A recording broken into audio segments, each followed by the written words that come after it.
All right, let's dive right in. A massive trove of new files on the late financier Jeffrey Epstein has just been unsealed. And wow, they paint a pretty damning picture of influence and power. So let's break down what these documents really reveal about the powerful network he was still keeping, long after everyone thought that chapter was closed. So, the big question, right? The one on everyone's mind is, what secrets are actually in these files? Well, they expose this incredibly complex and frankly disturbing web of power, and they show us connections that just kept going long after they really should have been cut off for good. So what exactly are we looking at? Well, this is the biggest drop of government documents on this case we've seen since a law was passed last year, basically demanding their release. And a theme starts to emerge pretty quickly, and it's crystal clear. A lot of very prominent people kept up their friendships with Epstein, even after he was convicted of child sex offenses back in 2008. So here's how we're going to break it all down. We'll start with what's in the files. Then we'll follow the trail of connections, all the way from British royalty to the top players in politics and tech. We're also going to look at how far his network reached into Hollywood and sports. And stick around, because we're going to finish with a pretty stunning detail from Epstein's final days that, well, it raises way more questions than it answers. Okay, so let's get into it. And remember, this isn't just a handful of pages. We're talking about the biggest disclosure so far. These emails and records give us a look into the world Epstein built like never before. And maybe more importantly, into the powerful people who chose to stick around. So where do we start? Let's begin with one of the most famous families on the planet. All right, Section 2, the royal entanglement. The first huge revelation really zeroes in on the British royal family. I mean, these files spell out just how close the contact stayed between Epstein, Prince Andrew, and his ex-wife, Sarah Ferguson. And this was after his conviction was all over the news, everywhere. And this timeline, it's absolutely crucial. Why? Because it just completely flies in the face of what Prince Andrew has claimed publicly, that he cut all ties with Epstein after that 2008 conviction. The evidence right here shows that nope, communications and meetings kept happening for years. And that led to some, let's just say, remarkable invitations. Take this, for example. It's September 2010.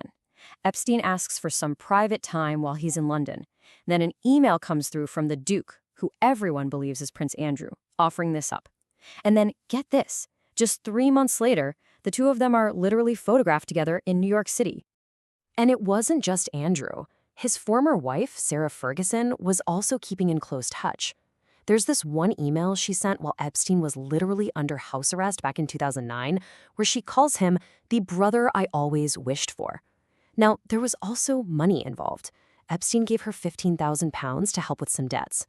Ferguson, for her part, has since called the whole thing a gigantic error of judgment. Okay, so the connections definitely didn't stop with royalty, not by a long shot.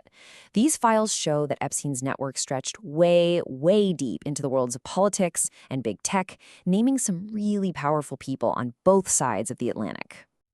So according to these emails, the year after his conviction, Epstein sent £10,000 to the husband of the British politician Lord Mandelson. Now, Mandelson himself has come out and said that, yeah, he was wrong to keep that association going, but he insists he was never culpable or complicit in any of Epstein's crimes.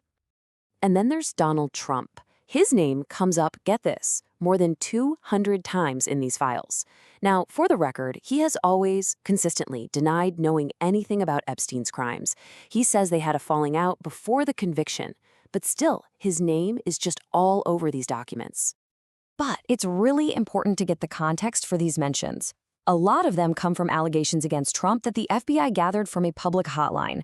And you have to know that the U.S. Justice Department later put out an official statement calling those specific claims unfounded and false. They also made a point to note that they were all submitted right before the 2020 election. The tech world isn't left out either. Elon Musk pops up in the emails. Back in 2012, there's a message where he seems to be asking Epstein what day/night will be the wildest party on your island. Now, it is important to be super clear here. Musk hasn't been accused of any wrongdoing, and we don't even know if he ever actually went to the island. And this network, it just keeps going. It didn't stop with politics and tech. It went deep into the big money worlds of Hollywood and pro sports. I mean, newly released emails show messages with the head of the LA Olympics Committee and even the co-owner of an NFL team. All right, let's talk about Casey Wasserman. He's a huge name in the sports world, right? Well, he exchanged some pretty explicit emails with Ghislaine Maxwell. In one, he asks her, "So, what do I have to do to see you in a tight leather outfit?" And she writes back, offering a massage that can drive a man wild. Wasserman has since put out a statement saying, simply, "I deeply regret my correspondence." Then there's Steve Tisch, the co-owner of the New York Giants. His name is mentioned over 400 times. 400! The documents show emails where Epstein is connecting Tisch with a bunch of different women.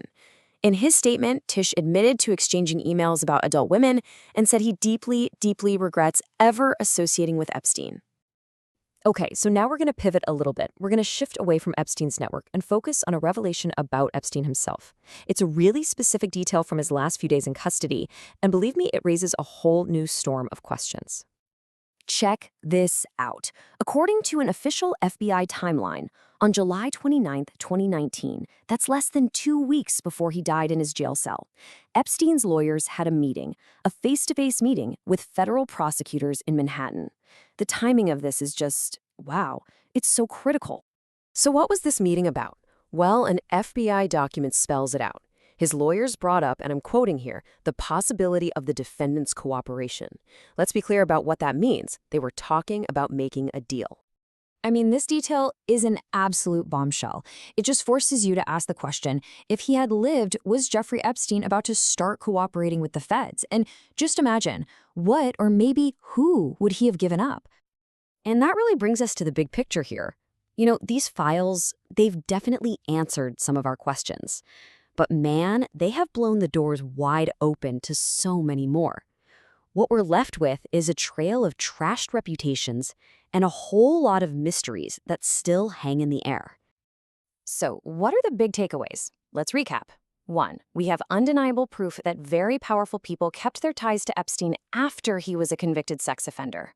2. We've seen emails that show just how deep the personal and financial connections ran, followed, of course, by a flood of denials and "I regret it" statements. And 3. We're left with that huge, haunting what if. What else would we know right now if he had lived to make that deal? Look, this is nowhere near the end of the story. The documents are now public, the connections are out in the open, and the official statements are on the record. But the biggest question of all is still hanging out there.